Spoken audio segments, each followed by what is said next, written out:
pourquoi le livre Père riche, Père pauvre pour adolescents et jeunes adultes est un livre incontournable. Celui-là, non. Voilà.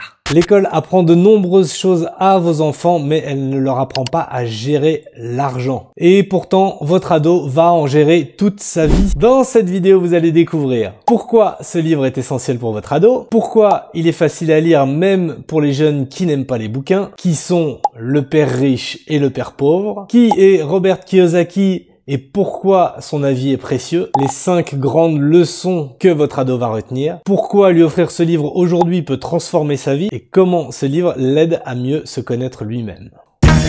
Pourquoi ce livre est essentiel? Pourquoi un livre sur l'argent dès l'adolescence? Parce que personne d'autre ne leur en parle. Pas l'école, pas les amis, et parfois même pas les parents. Et pourtant à 18 ans, ils peuvent voter, faire un crédit et même s'endetter, sans rien comprendre à la gestion de l'argent. Ce livre va leur donner les bases que l'école oublie. Il pose enfin des fondations que votre ado gardera toute sa vie. Ce livre est vraiment pensé pour les ados. Pas de jargon, pas de discours moralisateur, juste des histoires simples, des dialogues, des situations concrètes. Ils s'identifient facilement et apprennent sans s'en rendre compte. Et surtout, le livre propose un ton bienveillant et motivant, sans jamais faire la leçon. Il fait appel à leur curiosité, leur envie de comprendre le monde, il leur donne les clés pour le faire. Les illustrations, les encadrés et surtout les exercices rendent la lecture dynamique et agréable. Bref, c'est un livre qui parle leur langue. Qui sont le père riche d'un côté, le père pauvre de l'autre? Robert Kiyosaki a grandi entre deux figures paternelles très différentes, qui lui ont transmis deux visions de vie, du travail et de l'argent. D'un côté, on a son vrai père, le père pauvre. Il est hautement instruit, titulaire de plusieurs diplômes universitaires. C'est un homme brillant, respecté, qui travaille pour l'État. Il croit en la sécurité de l'emploi,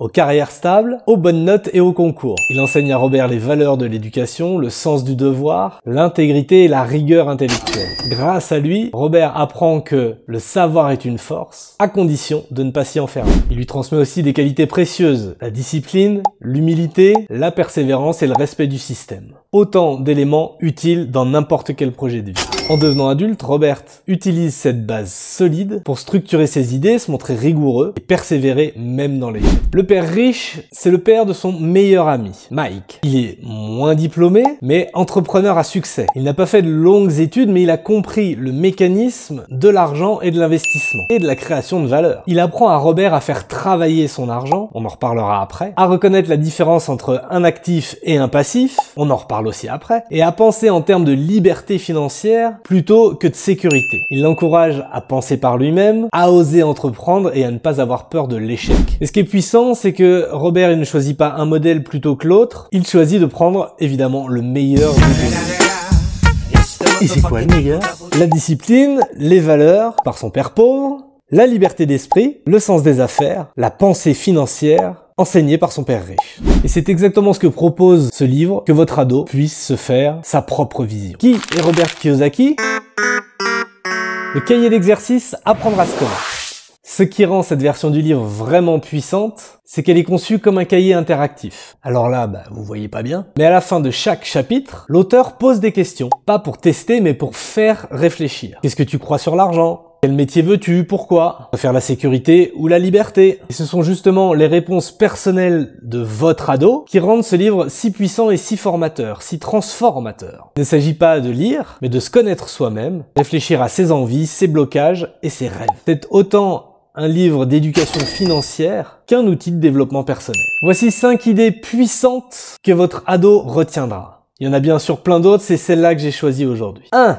Un actif met de l'argent dans ta poche, un passif t'en fait sortir. Un actif, c'est quelque chose qui génère de l'argent régulièrement. Un bien immobilier loué, une entreprise, un contenu monétisé. Ah, pendant que j'y pense, le petit pouce, s'il vous plaît! Alors qu'un passif, au contraire, ça te coûte de l'argent. Une voiture, un téléphone haut de gamme, des vêtements de marque, même s'ils ont de la valeur, ils ne te rapportent rien et même en général, leur valeur diminue dès que tu l'as acheté. Comprendre cette différence permet de faire des choix bien plus intelligents pour son argent. 2. Utilise ton argent pour créer des revenus passifs. Un revenu passif, c'est un revenu que tu vas recevoir sans intervention de ta part. Le livre apprend donc à réfléchir comme un investisseur et chaque euro peut être utilisé pour créer de nouveaux revenus. Acheter un outil pour lancer un projet, investir dans une petite activité ou même dans une formation. Acheter des actions, c'est comme semer des graines qui produiront des fruits plus tard. Leçon numéro 3. Les riches achètent des actifs, les pauvres achètent des passifs qui brillent. Une personne qui veut paraître riche dépense dans des objets qui impressionnent, mais qui s'usent ou qui perdent de la valeur. Une personne qui veut devenir riche achète des choses qui génèrent de la valeur. Actifs, passifs. C'est une question de mentalité et pas une question de revenus. 4. Quand tu veux quelque chose, demande-toi quel business je peux créer autour de cette chose pour l'avoir. Et qu'elle devienne, devinez, un actif. Un actif. Plutôt que de vouloir acheter simplement une chose de manière passive, pose-toi cette question. Comment pourrais-je créer un projet qui soit en lien avec cette chose? Par exemple, tu veux un appareil photo? Ok.